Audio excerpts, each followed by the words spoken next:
Welcome to the Lose Weight, Live Life podcast. If you're a female professional or entrepreneur who would do anything to lose weight, yet finds it impossible to stick to a diet, to eat less, or just what you think you should, this podcast is for you. I am your host, certified life and weight coach, Clair MACKENZIE. Listen in to learn how to stop overeating, lose weight for the last time, and create a relationship with food and yourself that you love, all without diet deprivation and self-sabotage.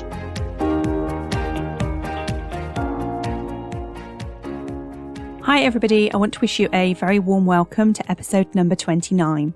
So today is all about food planning.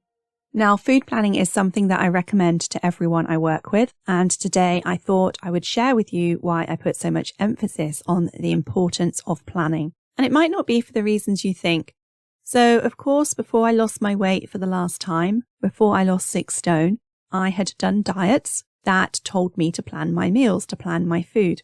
And sometimes I did and sometimes I didn't. And of course, I got better results when I did plan, but sometimes I would plan the foods and then not just ignore the plan and not eat what I planned, which I think is quite an easy sort of habit to fall into.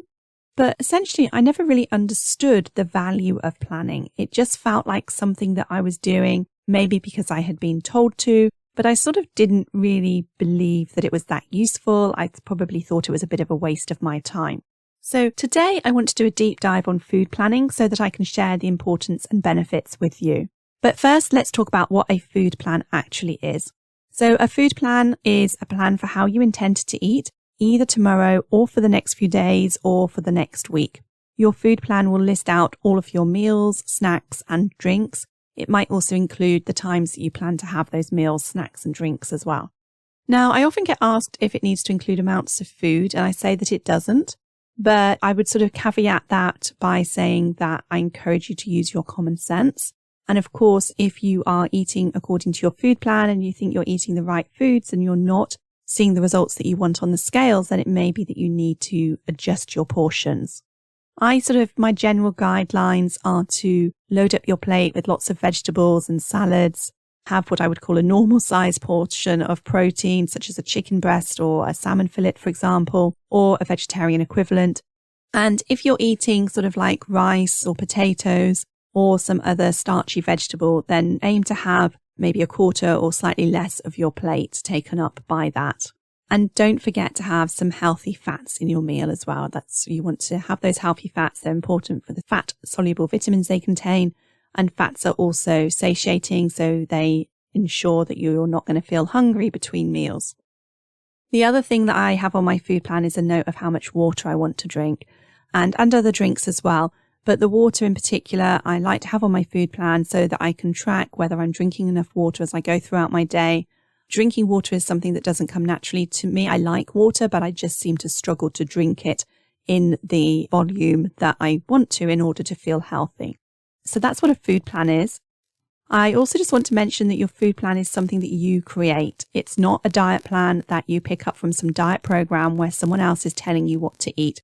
In my mind, your food plan is how you choose to eat so that you eat foods that you like and you have meals that fit with your lifestyle or your family needs. And you're also, of course, learning if it's the right way for you to be eating to lose weight. This is all about you finding out what is the right way for you to be eating to either lose weight or maintain your weight that is going to enable you to have the relationship with food that you want. Now, something else that you also create if you're working with me is a food framework.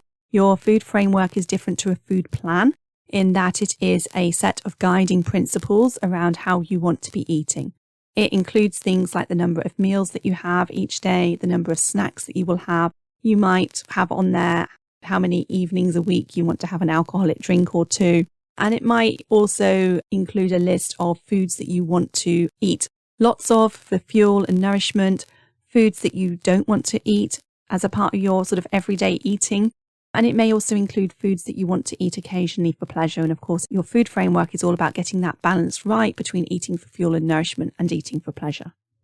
Now, a crucial aspect of your food planning process is that you create your food plan ahead of time. And by that, I mean at least the day before you will be eating the planned food that you've got. And there's a very good reason for this. When you make a decision about what to eat in the moment, you make that decision with a part of your brain that we call your lower brain. Now, your lower brain is similar to the brains of other animals. It is good at what I call life-preserving activities. Now, eating is, of course, a life-preserving activity, and as animals, we are programmed to eat. We eat to get the pleasure that food gives us. We also eat, as humans at least, to avoid feeling negative emotion, what I call emotional discomfort. But this lower part of our brain has a very blinkered view of the reasons why we should and shouldn't eat. It is only sort of capable, really, of seeing all the reasons we should eat and not the reasons that we shouldn't. And it's not able to see that there may be negative effects of eating certain foods, certainly foods that aren't aligned with how we want to be eating for our weight loss goals, foods that we may make us feel sluggish or make us feel tired, all of those sorts of things. So our primal brain's not good at making considered decisions. In contrast, when you plan your meals ahead of time, you're going to be using a different part of your brain. When you decide what you're going to be eating ahead of time, you're using your higher human executive thinking brain. So this part of your brain is able to make more considered decisions. So whilst when you decide in the moment with your primal brain, you're unable to access the consequences of eating what you intend, you can access those consequences when you make the decision with your higher human brain. You can weigh up whether to have drinks with your Friday night takeaway or maybe opt to have dessert with your Sunday lunch instead, knowing that both will probably not get you the result you want, but maybe having just one of them, you will still lose weight, for example. So that's the first reason food planning is so important. Food planning makes it easy for you to decide how you want to eat without having to battle with your primal brain, which wants to eat all the things and has little regard for your long-term weight and health goals. And then there's the second reason why food planning is really useful, if not critical, to helping you create a whole new and improved relationship with food. And that is that it shines a spotlight on what's actually going on for you with regards to your eating, with your relationship with food. So having the food plan is going to help you discover when you want to eat certain foods out of habit, when you want to eat certain foods in response to life events, when you want to eat different foods based on how you're thinking, and when you want to eat certain foods to alleviate emotional discomfort. I was trying to think of an analogy that would illustrate the point I want to make here, and what came to mind, and it's really rather random, so apologies if it doesn't work for you. But what I thought of was those technical disclosing tablets, those tablets that you can chew after you brush your teeth that enable you to see if you've missed bits whilst you've been cleaning them. So the tablets show you where you need to clean differently. Essentially, they highlight what needs to be addressed. And I think of your food plan as enabling you to do the same. If you think about the food plan you have planned for the week, and then you think about marking on it where you either didn't eat what you intended or you wanted to eat something different to what you intended. It's a bit like those food disclosure tablets pointing to the problem area. Now, in this case, the coloured pen is going to be a marker for you to start to question yourself with curiosity about what is going on for you. Each place you've marked, you get to be curious about whether you wanted to eat differently to what you planned because of maybe an habitual pattern. Or maybe there was an event that caused some thought or feeling pathway. There was something there that triggered you. It's like sometimes when we find thoughts that I like to call faulty thinking, such as when we start to think that certain foods, biscuits, foods that have little nutritional value, and we think of them as treats or that we deserve them. And there's an opportunity there to see how we're thinking about it and to see if we want to change our thinking. And of course, there's the opportunity to see what comes up for us emotionally. When are we eating because we're feeling bored, frustrated, anxious? So we can start to understand better what's going on for us there. When you've got a plan in place, it's much easier to see what's going on for you because you know anytime you don't want to eat something that's on your plan, there's some sort of emotional need that you're wanting to fulfill with food. Because if you've got this plan, that is, you know you've balanced what you need nutritionally. And if you don't want to then eat what's on the plan, then you know that something is going on. You know you're looking to food to solve a problem or fulfill an emotional need for you. At that point, it's not about fuel and nourishment. Now, that doesn't mean anything That's something we all do, and it's absolutely normal. But when you can start to see it and understand it's going to help you create a relationship with food that you want, then that is something that's going to be very helpful for you. So the food plan helps you have an awareness so that you can start to look at your mindset, you can start to look at your thought processes around food and eating, and you can start to understand how you're eating in response to certain emotions. All right, so what are some of the other benefits of food planning? Well, what's interesting is that lots of you who are resistant to food planning tell me that you don't have time. And yet lots of you who are food planning tell me that it saves you so much time. And those of you who aren't planning tell me it's too difficult to decide what to eat. And those of you who are food planning tell me it makes deciding what to eat so much easier. Of course, whatever you believe, you will likely be able to find evidence for so that it feels like the truth. So if you're resistant to planning, I encourage you to explore your reasons why.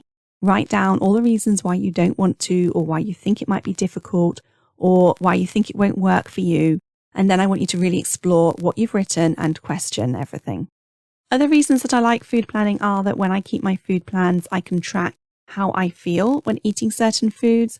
I can see what the numbers on the scales do. It's really useful data to have. It's really helpful in helping you figure out the right way for you to be eating. And also, I like to save my food plans.